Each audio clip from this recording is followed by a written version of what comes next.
अस्सलामुअलैकुम नाज़रीन, आज हम देखेंगे ऐसे ख़तीब को जो आज के ज़माने में और सोशल मीडिया पे बहुत ही ज़्यादा ट्रेंड चल रहा है और बहुत ही ज़्यादा गर्दिश कर रही है उन ख़तीब की वीडियो जो टिकटॉक के नाम पर जाना जाता है और वो सभी आदमी को हंसी लगाते हैं और हंसी लगा कर सभी के दिल में अपना घर बनाए हैं।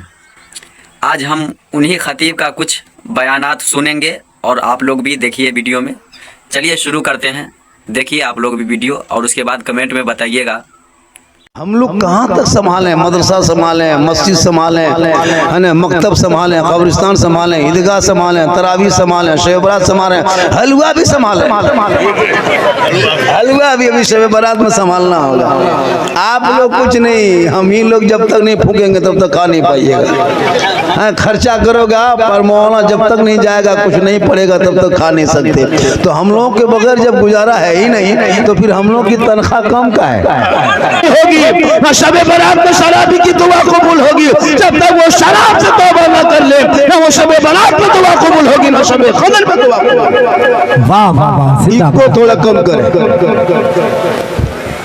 और ये बात सुने, जिनके माँ बाप जिन बेटों से नाराज है वो बेटा शबे बारात के रात में रात भर रोना, रात भर कुरान पढ़ना, रात में पेशानी को सजदे में रख के रोना, कोई काम ना आएगा जब तक माँ बाप राजी ना होंगे, रब राजी नहीं होगा। शबे बारात से पहले अपने माँ बाप को मना लो, राजी कर लो, खुश कर लो। अगर माँ बाप से कोई बातें हो गई है, माँ बाप को जाके खुश कर लो। तुम बेटा हो, वो माँ बाप है, माफ कर देगा। जब माँ बाप माफ करेंगे तो अल्लाह भी माफ कर देगा। शबे बारात में ये 12 रकत नहीं 1200 रकत पढ़ना, एक कुरान खत्म नहीं 30 कुरान खत्म कर देना।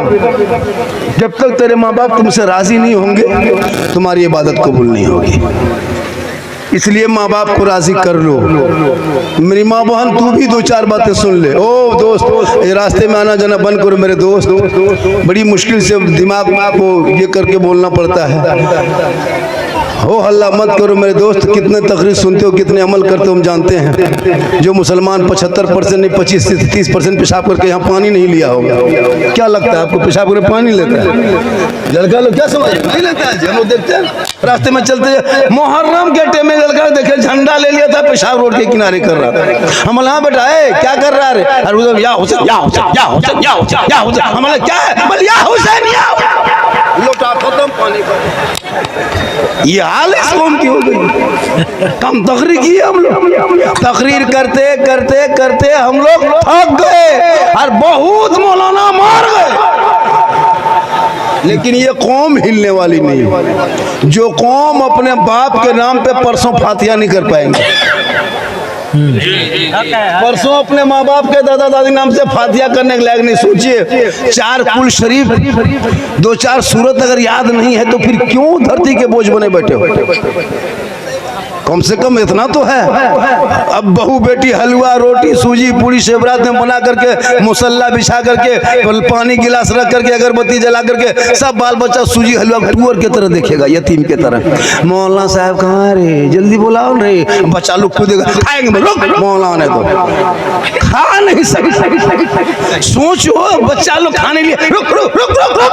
मौलाना सब जब तक मौलाना बुलाने गया, अब शबे बारात में हम मौलाना लोगों को लगता है पीर से भी ज्यादा उनकी इज्जत देता वही मोहल्ला वाला। हज़रत हज़रत हज़रत थोड़ा मेरे हज़रत कोई इधर खींच रहा, कोई उधर खींच रहा। एक जगह हुआ मौलाना पकड़ा, हज़रत मेरे घर, वो कहा मेरे घर, कुर्ता तेरे घर। शबे बारात में मौलाना खींच रहा, हज़रत मेरे घर। और वहाँ जब मौलाना बैठा घुसा है तो देखा 10 टका 10 रुपया।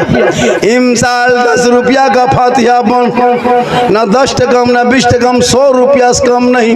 उलमा किराम से गुजारिश है, जितने इलाके के इमाम हैं, इमसाल घर में फातिहा के लिए बुलाएंगे, पहले घुसना, पहले पैसा देख लेना। अगर 10 टका 20 टका बैठना नहीं, खड़े खड़े सूजी में फूंक के निकल जाना।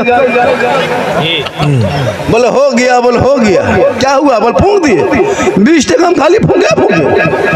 जब तक 100 टका नहीं बैठ के पढ़ना, बाप के खेत खलिहान मकान दुकान गाड़ी सब कब्जा करोगे तुम, और हम फातिहा पढ़ेंगे 20 टका हम ठिका लिए। बाप तेरा है, पढ़ो तू, हम कहाँ पढ़ने जाएंगे। जनाजा पढ़े मौलाना, तीजा करे मौलाना, चालीसवा मौलाना, ईदगाह में मौलाना, कब्रिस्तान में मौलाना, हर जगह हम ही लोग जब रहते हैं तो फिर हम लोग की तनख्वाह कम क्यों? मेरे बगैर चलता नहीं।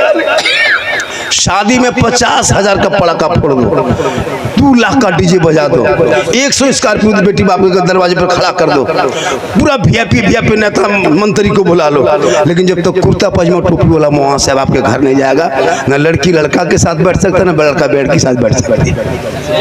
जब तक मौलाना नहीं जाएंगे, दोनों को मिलाने के लिए मौलाना बीच में पढ़ेंगे, इजाबो कबूल करेंगे, तब जाके दोनों कहेगा अब जा, अब तुम लोग अकेले में भी रह सकते हो, सामने भी बैठ सकते हो। लेकिन जब तक मौलाना नहीं पढ़ाएंगे तब तक वो लड़का लिए हराम, उनके लिए वो हराम। ये हराम को हलाल करने वाले मौलाना, उनको निकाह पढ़ाने 1200 1100 1500 पड़ाका फोड़ा 15,000 का, जो गुनाह है हराम उसमें पैसा लगा दिया, और जो मौलाना जोड़ा उसको 1500। सही बात सोचिए, जो मौलाना जोड़ा उसको 1500, और जो पूरा खानदान को तोड़ा, पड़ाका फोड़ने से सवाब मिलता। तो हम लोग जब पढ़ाते शादी में तो फिर पड़ाका फोड़ने आपको क्यों देते? हम लोग मौलाना हैं, वजू करके अमामा बांध के इतर लगा के चश्मा सुरमा करके आगे गाड़ी में बैठ के फूंक के फेंकते, डबल सवाब। चलो धीरे धीरे फूंको फेंको कहे जब पड़ाका में सवाब है तो फिर आपको क्यों देते? सही बात। आप लोग मौलवी, आप लोग पब्लिक है, जनता है, 10 टका 20 टका फोड़ते काम चल जाता है। हम लोग मौलाना मौलवी मुफ्ती, हम लोग 10-20 टका में काम नहीं चलेगा, हम लोग बम लेके जाते ज्यादा सवाब। एक बम मारते समझी घर सीधे उड़ा दे, सीधे जन्नत। तौबा कर उन्हीं पैसों को, वही पैसा अलग से नहीं, उन्हीं बेटे के शादी के बड़ा डीजे का पैसा मोहल्ले के मदरसे में लगा देना। तेरा बेटा रात को जल्दी सोएगा, सुबह जल्दी उठेगा, सर पे टोपी पहनेगा, वजू का चेहरा सजाएगा, सीने में कुरान बसाएगा, मोहल्ले के मदरसे में जाएगा, इमाम के पास बैठेगा, रहल को निकालेगा, कुरान को खोलेगा, रहमान और रहीम बोलेगा, वो बेटा भी बख्शा जाएगा, माँ बाप भी बख्शा जाए। सब कुरान शिव लाती है। शादी जब होती है ना, शादी में कुरान शिव लेके आती सब बहू सब। शादी में देखें बहू सब उतरती है, उसके साइड में और एक दो औरतें आती है उसके, और दुल्हन के पीछे आगे 2-3 आती नहीं उसके साथ। अब वो भी कुरान शिव वही लेके उतरती, दुल्हन तो नहीं, उन्हीं को दे देता है। अरे एकदम ऐसे लेके उतरेगी लगता कछो साथ डाके यहीं उतरे, खाली मोहल्ले को दिखाना के फलना बहू कुरान शिव लेके आई, पढ़ी लिखी है, देख लिया, अलमारी में सेट, खत्म, नहीं खोलेगी। अभी शब बारात में 2 औरत खोलेगी, शब बारात के दिन हो सकता खोलेगी, तो खोली होगी। इन लोगों को पढ़ने स्टाइल देखे, पूरी जिंदगी में कुरान शिव नहीं खोलेगी, 9 महीना 10-11 महीना तक बंद, शब बारात में खोल के खाली देखेगी, देख के खाली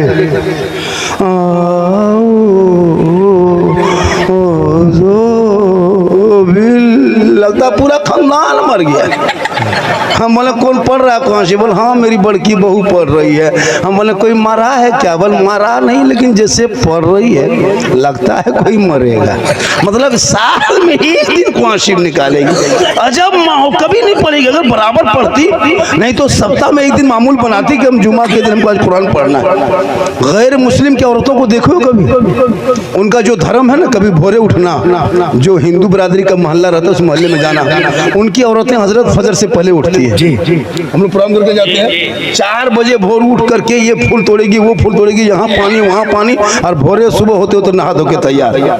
इतने सुंदर भी चेहरा मुहरा सब कुछ होता है, बाल बच्चे खूबसूरत। हम लोग की बीवी सब 8 बजे 7 बजे सो के उठती है। उसका मुंह देखना लगता पाका फूटा हुआ मुंह है, अजब तरह दिखाया गया, चेहरे में रंग नहीं। मौला अली फरमाते फजर की आजान यानी सूरज जमीन पर, सूरज की रोशनी, सूरज की किरणें जमीन पे पड़ने से पहले जब इंसान उठ के जमीन पे चलता है, अल्लाह ताला उनकी रोजी में बरकतें अता करता है, उनके चेहरे में रोशनी देता है, उनकी उम्रों को बढ़ा देता है। मेरी माँ बहन तू भोरे उठने कोशिश कर, देख तेरे चेहरे में रौनक। आज मुसलमान जितना हॉस्पिटल गए, हॉस्पिटल जाते हैं, औरतें में सबसे ज्यादा मुसलमान की औरतें हॉस्पिटल में देखिएगा। औरतों में सबसे ज्यादा मुसलमान की औरतें 17-18 साल 20 साल 30 साल की बूढ़ी हो गई, क्या हुआ, माता एकदम खत्म, न उठना न बैठना न नमाज न सजदा न रोजा न तलावत। मर्द सब कमाने चले गए, 5 औरतें बैठ के चुगली कर रही है, चेहरे का रंग उड़ गया। मेरी माँ बहन तो अपने आप को संभाल ले, तो अपने आप को बचा ले। तू भोरे उठ, देख तुम्हारे चेहरे में कितनी रौनक होगी। तुम कभी क्रीम पाउडर मत लगाना, सिर्फ भोरे उठ के फजर की वजू कर लेना, वजू करके फजर की नमाज पढ़ लेना। देखना एक औरत क्रीम लगा के निकलेगी, तू वजू करके निकलना, तेरे चेहरे में इसका रोशनी होगी। क्योंकि मैं नहीं, कंपनी नहीं, कोई कारीगर नहीं, कोई मिस्त्री नहीं, बल्कि प्यारे आका जनाब मोहम्मद रसूलुल्लाह फरमाते, जो दुनिया में सबसे ज्यादा वजू करेगा कल मैदान महशर में उनका चेहरा सबसे ज्यादा चमकेगा। वजू करना नहीं, खाली क्रीम पाउडर से कब तक जिंदगी गुजारेगी। जिसकी बीवी नमाज पढ़ती है, सुनो मेरे दोस्त, अगर तुम चाहते हो कि आपकी कमाई में कुछ बरकतें बढ़ जाए, पैसा की बचत हो, तो तुम्हारे घर में हर महीना 750 रुपया बचेगा। तुम अपनी बीवी को खाली कदो नमाज पढ़े। जिस दिन तेरी बीवी नमाज शुरू कर दी, तेरा 750 रुपया बचना शुरू। क्या को फेयर लवली किन खरीदना नहीं, फेस वॉश लेना नहीं, रिको टर्मरिक लाना नहीं, क्योंकि वजू में इतनी ताकत है कि खुद ही चेहरा चमक गया। अब वो जोहर में जब वजू करके नमाज पढ़ेगी, फिर असर में 1.5 घंटे में वजू करेगी, फिर क्रीम कब लगाएगी, अपने छोड़ देगी, नहीं फिर तो अभी धुला जाएगा, क्या फायदा होगा, नहीं लगाएगी। फिर असर में नमाज पढ़ के मगरिब में पढ़ना 1.5 घंटा, फिर फेस वॉश कब करेगी, मगरिब में पढ़ करके फिर रोटी वोटी बनाएगी, फिर ईशा पढ़ना है तो क्या रिको टर्मरिक कब लगाएगी, ईशा के नमाज पढ़ के सोएगी, क्रीम लगा के घूमेगी। तो अगर बीबी नमाजी बन जाए तो ये पैसा बच जाएगा, और बीबी का चेहरा अपने आप चमकेगा। उठेगी बैठेगी, ना कमर में दर्द ना हाथ में दर्द। एगो योगा बाबा निकला है ना, आसन कराता है, ऐसे करो ऐसे करो। भैया नमाज पूरी ये एक्सरसाइज, नमाज योगा से कम नहीं है, उससे बढ़कर खाए। नमाज पढ़ो, आपका माथा का दर्द, कमर का दर्द, हाथ का दर्द, पाँव का दर्द सब खत्म हो जाएगा। घुटने का दर्द खत्म, उठो बैठोगे, हिलोगे, 8 घंटा रात भर सोओगे, सुबह उठोगे, सजदा करोगे, वजू करोगे, ठंडा पानी आंख में डालोगे, रोशनी बढ़ेगी। अब उठते नहीं हो, खाली मौलाना उठेंगे, अजान देंगे। और अगर फजर में एक दिन मौलाना अजान नहीं दिया, सुबह मौलाना साहब आज अजान नहीं सुने, खाली अजान सुनना, खाली अजान सुनना। अगर कोई मौलाना अगर आधा घंटा लेट दी, वो भी करेगा। अफसोस, खुदा के वास्ते अपने औलादों को पढ़ाओ। मेरी माँ बहन, अगर तुम्हारे शौहर तुमको खगरा मिला लेके जाना चाहता है, तुम मना कर दो कि हम नहीं जाएंगे, हमको क़यामत के दिन। आप लोग बयान सुने तो कैसा लगा बयान? उम्मीद है कि ये वीडियो आप लोग को बहुत ही अच्छा लगा होगा। अच्छा लगा होगा तो वीडियो को लाइक करके चैनल को सब्सक्राइब कर लेना।